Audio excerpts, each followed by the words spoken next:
And then we're going to get into TeamBuilder here. Now we've hit Dynasty. Now we got to get into the little TeamBuilder updates they have for us here in this deep dive. I say when they launched TeamBuilder last year, they were blown away by the creativity and passion from the community. It was incredible to watch players not only build their own teams, but also help others bring their fantasy creations to life with templates and other assets. They love seeing everything that people put together and can't wait to see what they build next. Just like Dynasty Mode, TeamBuilder is part of a multi-year vision where they continue to expand and deepen the experience over time. Last year was about laying the foundation, launched TeamBuilder as a beta, and they're now removing that tag. TeamBuilder has been hard at work polishing and improving the overall site performance. TeamBuilder now has a completely new look, and the site is 2 times faster. Awesome. I didn't even try it last year because I heard about all the glitches and bugs. I didn't even know that it was just in beta though last year either. That would have been something that makes it make more sense as to why it functioned the way it did, but I might give it a try this year and we'll see. Overall, render performance has greatly improved, so TeamBuilder will now work on a wider array. Excuse me. Sorry, guys.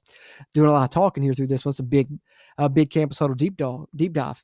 TeamBuilder will now work on a wider array of devices and even on lower end machines. In addition to performance updates, CFB 26 was about building on the foundation they built with even tighter integration to Dynasty and more customization. And 25, you were limited to 10 custom images per team. And 26, you can now upload a limit of 5 megabytes per team. This means you can upload as many custom images and textures as you want until you hit the 5 megabyte limit, increasing your creative power. That's pretty sweet. Get a little TeamBuilder screenshot there. Import teams from 25. When how much time and creativity you poured into your TeamBuilder teams last year, so they wanted to ensure you could bring them over, so you can do that. In 26, you can import them directly from 25. From the TeamBuilder menu, press the import button in the top right corner. It'll open a drop-down asking you which title you'd like to import from. Select 25. You'll see a list of every team you created in last year's game. Pick the team you want to bring forward, and you'll be taken to the edit team page.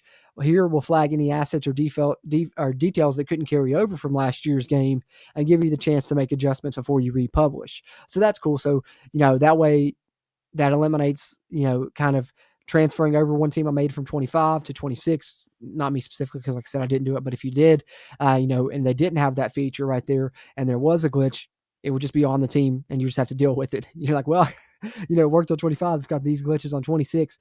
Now it gives you the ability to fix that before you republish it. Make sure you take a few moments to fill out the new TeamBuilder features we've added this year. So there's some new features involved that you're going to update, even if you do transfer over a team. We're about to get into some of those here moving forward. So once your team's ready for prime time, hit submit and your creation will be live and available for 26. Defining your program. In Dynasty, all teams have a set of My School grades that define who they are as a program. The graded academics, traditional powerhouse.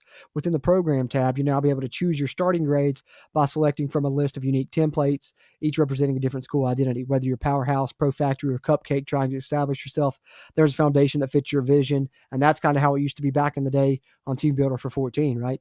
Once you pick a template, you'll see your team projected, team prestige, and My School grades. Some of these grades will show up as exact values.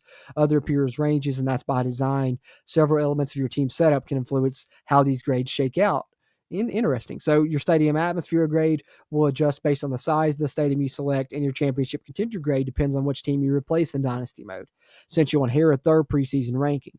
Other attributes like coach stability, prestige, and conference prestige won't come from your template at all. Instead, they'll reflect your coach setup when you start Dynasty and where you choose to place your team in the custom conference. And here we get a screenshot of that here. So fail you here is what they've got it determined here as the program type. So you can pick that if you want, and everything's very poor. So that's one of the program types you could pick if you want the ultimate challenge, I guess, right? And then here you see a cupcake and where some of those grades start out there. And here you see one where they're talking about with the range there. So it could be from F to C+ there on Pro Potential. And here you see Powerhouse and how high those grades are. And the team prestige would be a 5-star. Team prestige under Cupcakes, 2-star. Fail you is 0 stars. So that's some screenshots on that. And now they have enhanced roster editing, which now lives in its own dedicated tab and has been enhanced with deeper customization designed to give you more control over each player in your team.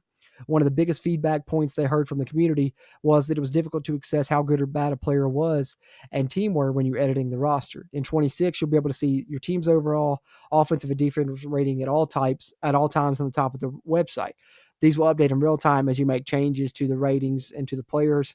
When viewing an individual player, you'll be able to see their overall rating, as you always know the impact of each edit.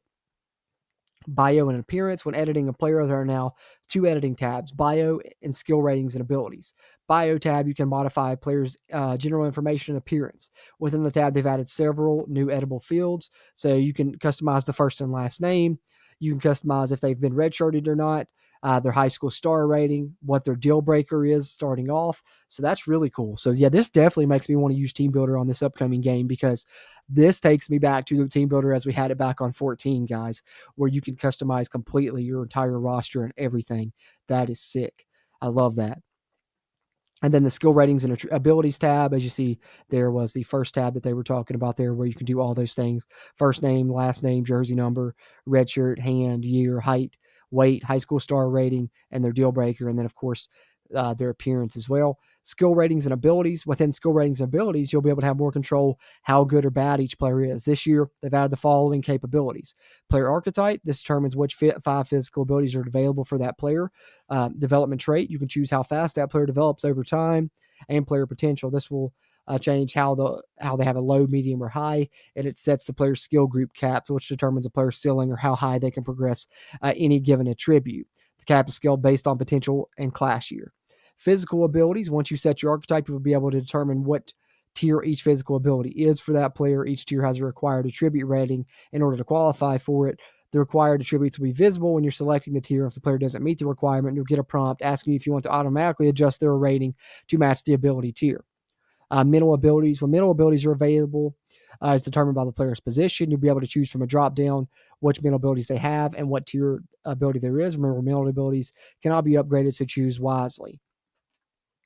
So, your whatever mental abilities you choose will be the ones they have throughout. Whereas, these others can be upgraded. Here, as you're talking about your TeamBuilder guys, we get a little shot here of these abilities, some physical abilities there, and then the mental abilities here on this one, and some of the key skills that are involved. Generic stadiums. They've added 3 generic stadiums and a high school stadium to give you more flexibility when creating or customizing your team. All generic stadiums are small to medium sized and do not feature any team branding. I like that because, as we know, you have the stadium of another team that's already in the game. If you select theirs, and you just kind of have to have their team logos and all their colors and stuff around. So at least now you have multiple generic options. Pipelines. Pipelines are a powerful part of the dynasty recruiting experience. Having a stronghold in a particular part of the country can completely change the dynamic. In 26, you have full control over which pipelines your TeamBuilder team has. Within the program tab, you can fully customize the pipelines, including where your team has recruiting influence and how strong that influence is.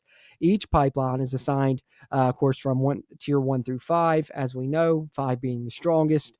And so here's a screenshot of that. Selecting your pipeline, they're selecting North Carolina, tier 2, confirm, and you could probably do multiple, I'm sure, here. Also can select rivals, it looks like there, as they're going to talk about here. So that's pretty sweet. You can select your rivals. For each rivalry, fill out historical information: rival team, rivalry name, the year it was played, all-time series record, who won the last matchup, the score of the last game. So that's sick. If you make somebody your rivalry, you get to make the name of the rivalry, all that. That's awesome. This information carries into Dynasty mode, and if you want to set up a TeamBuilder rivalry, simply set that team's rival to an existing team, then replace that team with your TeamBuilder school. That's cool. That's cool. And there you have an example of them creating a rivalry. They were creating the Sunshine Showdown here. It was first played in 2000 when they created it. 7 wins, 4 wins for the opponent. Last game, the score of the last game, who's on the current winning streak. It's pretty awesome. So that's a nice little added touch there we've never had before.